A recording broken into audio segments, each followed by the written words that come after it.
Alvaro Arbeloa তিনি Real মাদ্রিদের নতুন কোচ হচ্ছেন। রিয়াল মাদ্রিদের ডিএনএ যেটা বলি সেই ডিএনএ এর অধিকারী হিসেবেই তাকে রিয়াল মাদ্রিদ নতুন কোচ হিসেবে চূড়ান্ত করেছে। রিয়াল মাদ্রিদে খেলেছেন, রিয়াল মাদ্রিদের হয়ে 2টা স্প্যানে তিনি জেতেন নাই এমন কিছু নাই, মাঝখানে স্পেনের হয়ে ওয়ার্ল্ড কাপটাও তিনি জিতেছেন। লা লিগা, চ্যাম্পিয়ন্স লিগ সব জিতেছেন। 2025-এর মেতে তিনি রিয়াল মাদ্রিদ কাস্তিয়ার দায়িত্ব নিয়েছেন এবং এই রিয়াল মাদ্রিদের কোচ হিসেবে আসার আগ পর্যন্ত সেখানেই কাজ করছিলেন। এর আগে রিয়ালের বয়সভিত্তিক দল অনূর্ধ্ব 19, 15, অনূর্ধ্ব 13 দল সামলেছেন। আরবেলোয়াও আরেকজন x Liverpool, x Real Madrid, x Spain footballer, মানে একেবারে শাবি আলোনসো টাইপ বলতে পারেন। একসাথে খেলেছেনই, কিন্তু আরবেলোয়া একটু different in a sense. Real Madrid DNA তার ভেতরে এমন প্রবলভাবে আছে যে তাকে অনেক রিয়াল মাদ্রিদ সমর্থকদের একটা অংশও পছন্দ করে না, মানে এত কট্টরপন্থী রিয়াল মাদ্রিদ সমর্থক তিনি।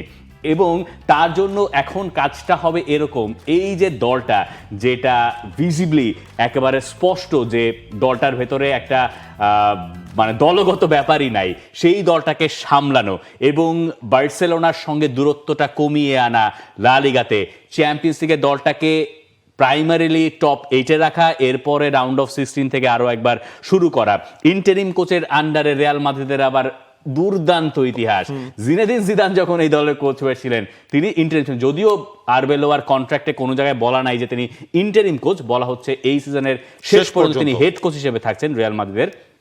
যদি জিনেদিন জিদান চ্যাম্পিয়ন্স লিগ জিততে যেতে পারেন, এবং একবার না তিনি 3বার জিতেছিলেন, তবে তার আগে তিনি কার্লো আনচেলত্তির আন্ডারে কিছুদিন ডাগ আউটে ছিলেন, সেটা তাকে এক্সপেরিয়েন্সের জায়গাটুকু দিয়েছিল।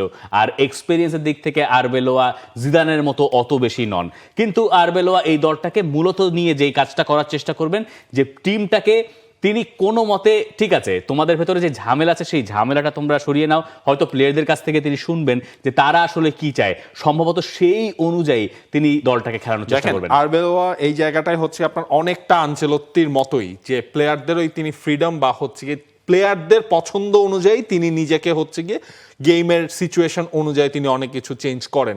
রিয়াল মাদ্রিদের এই যে কাস্তিয়া যেটাকে আসলে বলা হয়, এই রিজার্ভ টিম বা হচ্ছে গিয়ে আপনার এই আন্ডার 14, আন্ডার 19 টিমগুলো থেকে ফুটবলারদের কাস্তিয়াতে নিয়ে আসা, এরপর তাদেরকে পরের স্টেপটায় উঠিয়ে দেওয়া, এই পুরো জিনিসটা কিন্তু লাস্ট কয়েক বছর ধরে আসলে তিনিই করছেন। সুতরাং ইয়াং ফুটবলারদের নিয়ে কাজ করা রিয়াল মাদ্রিদের এই টিমটাও যদি দেখেন, মানে ম্যাক্সিমাম ইয়াং ফুটবলার, সেইটা আসলে বলতেই হবে। তো তাদেরকে দিয়ে তাদের কাছ থেকে কাজ বেস্ট আউটপুটটা বের করার জন্য মনে হয় বেশ ভালো একটা ডিসিশনই রিয়াল মাদ্রিদ নিয়েছে। কারণ আপনি হুট করে এখন ওই লেভেলের আসলে ফুটবলার বা কোচ যারা ফুটবলার ছিলেন রিয়াল মাদ্রিদের ওই ডিএনএ আছে, এখন কোচিংটা করাচ্ছেন, এর মধ্যে বেস্ট অপশন আসলে হতে পারতো না। আপনি ঘুরে ফিরে চিন্তা করেন, ওই শাবি আলোনসোর ওই টাইমটায় তাকে প্রেস কনফারেন্সেও কোয়েশ্চেন করা হচ্ছিল আরবেলোয়ার সাথে আপনার হচ্ছে কোনো ধরনের কথা হয় কিনা, তিনি তো নাকি রিয়াল মাদ্রিদের পরবর্তী কোচ হবেন। তার মানে প্ল্যানিংয়ে কিন্তু আগে থেকেই জিনিসটা ছিল কাইন্ড অফ আপনার ব্যাকআপ প্ল্যান, যদি হয়ে যায় তাহলে ইমিডিয়েট টেক ওভারটা কে করবে, এইটার জন্য আমার মনে হয় তিনি আসলে বেস্ট পারসন। আরবেলোয়া তার প্লেয়িং ক্যারিয়ারেও মোস্টলি ব্যাকআপ প্ল্যান হিসেবে রিয়াল মাদ্রিদে খেলেছিলেন। রাইট ব্যাকে খেলতে পারতেন, রাইট উইংয়ে খেলতে পারতেন, তবে বেশিরভাগটা সময় তাকে আসলে সাইড বেঞ্চেই থাকতে হতো, কিন্তু সাইড বেঞ্চে হি ওয়াজ ভেরি ভোকাল।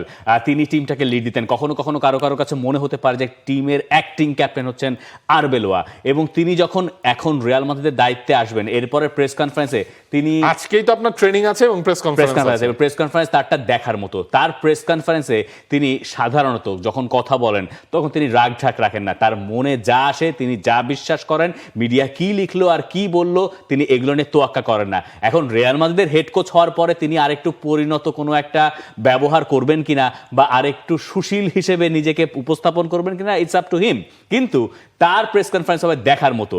এবং যেহেতু একে তো স্প্যানিশ মিডিয়ার তো বিখ্যাত, বাংলাদেশের মিডিয়ার মতোই অনেকটা, তো সেইখানে এইরকম রমরমা খবর আমরা বোধহয় সামনের দিনগুলোতে পেতে যাচ্ছে, এইটা একটা মজার দিক।